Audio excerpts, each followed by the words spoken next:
गांव बापस्ती की पहाड़ी पर एक मंदिर था जो कई वजहों से प्रसिद्ध था। बापस्ती के परिवारों में आपसी सौहार्द बना हुआ था। इसकी वजह उस मंदिर को ही बताया जाता है। अरे ओ विमला, ये इस मंदिर की कहानी क्या है रे?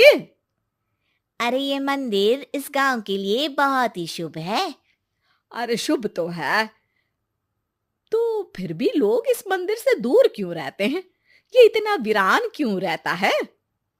अरे बड़े बुजुर्ग कहते हैं कि मंदिर में आत्माओं का राज है, जो लोगों की मदद करते हैं, लेकिन मंदिर से सभी को दूर भी रखते हैं। अरे ये कैसी आत्माएं हैं जो लोगों की मदद भी करते हैं और लोगों को मंदिर से दूर भी रखते हैं? अरे यही चलता आया है यहाँ पर, इसीलिए कोई कुछ बोलता नहीं, क्योंकि जिसके घर में कोई भी परेशानी होती है तो बताते हैं कि इस मंदिर से उन्हें मदद मिलती है। अरे वाह, ये तो अच्छी बात है। तभी इस गांव में इतनी खुशहाली दिखती है। तभी बाहर किसी की चीखने चिल्लाने की आवाज आती है। दोनों बाहर निकलती हैं तो देखती हैं कि गांव के एक बुजुर्ग रो रहे हैं, क्योंकि शहर से उन्हें कोई बुरी खबर मिली है। अरे क्या हुआ चच्चा, रो क्यों रहे हो आप? हाँ चाचा, बताओ ना, हुआ क्या? और क्या बताऊं बेटे। मेरा बेटा शहर गया हुआ था कमाने, लेकिन आज खबर मिली है कि उसका एक्सीडेंट हो गया। वो अस्पताल में भर्ती है। अरे तो इसमें परेशान होने की क्या बात है चाचा, जाओ शहर और बेटे का इलाज करवाओ। हाँ चाचा, विमला सही कह रही है।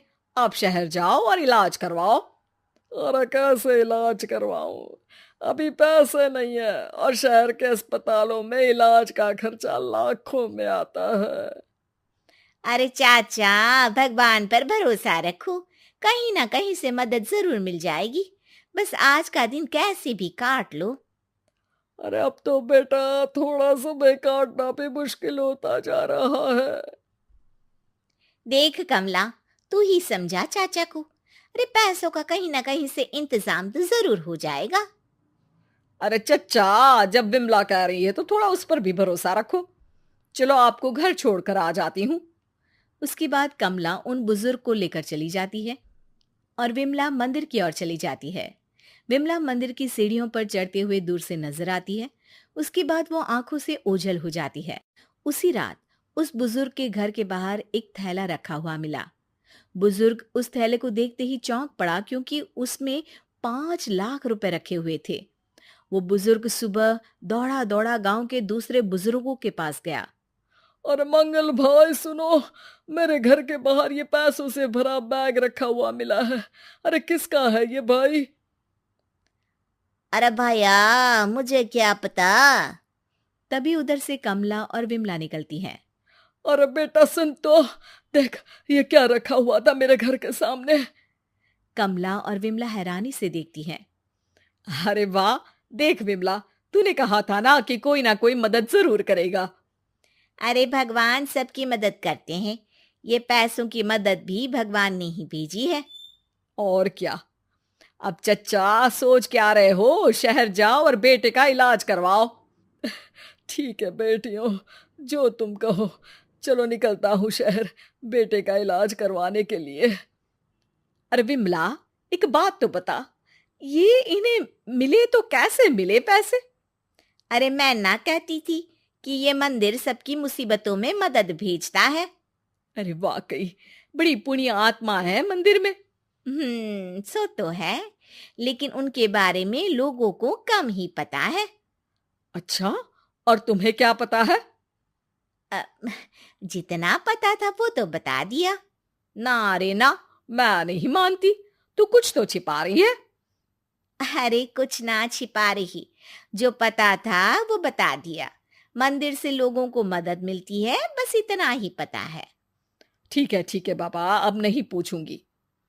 इसके बाद उसी रात कमला चुपचाप अपने कमरे से निकलती है और मंदिर की ओर चल पड़ती है। कमला धीरे धीरे मंदिर के दरवाजे पर पहुंचती है। अंदर से हल्की हल्की रोशनी आ रही थी। इसके बाद जो वो देखती है वो हैरान रह जाती है। कमला इसके बाद तेजी से वापस लौट आती है। दूसरे दिन सुबह सुबह। अरे विमला, तू तो छिपी रुस्तम निकली। है? ऐसा क्या छिपा लिया मैंने? अरे तूने तो भनक ही नहीं लगने दी और चाचा की मदद भी कर दी। हैं? ये क्या कह रही हो? ऐसा कैसे कह सकती हो तुम? मैंने कोई मदद वदद नहीं की। अरे सब पता है मुझे, कल रात मैं गई थी मंदिर। तो क्या देखा? अरे तुम्हारा पति और कुछ लोग वहां दिखे, बोरियों में नोट भरे हुए थे और सभी नोट गिनने में लगे हुए थे। तो तुम्हें क्या लगा? वो क्या कर रहे थे? अरे मैं समझ गई कि वो लोग कहीं से डकैती कर पैसे लेकर यहाँ मंदिर के पीछे छिपाते हैं। अब जब तुम जान ही गई हो तो बता देती हूँ, लेकिन ये बात किसी को पता नहीं लगनी चाहिए। मेरे पति डकैती नहीं डालते हैं, बस उन लोगों से पैसे छीनते हैं जिन्होंने गलत तरीके से पैसे बनाए हैं। और फिर लोगों की मदद करते हैं।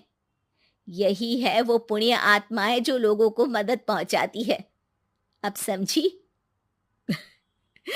हाँ, अब समझी उन पुण्य आत्माओं का चक्कर। सही है।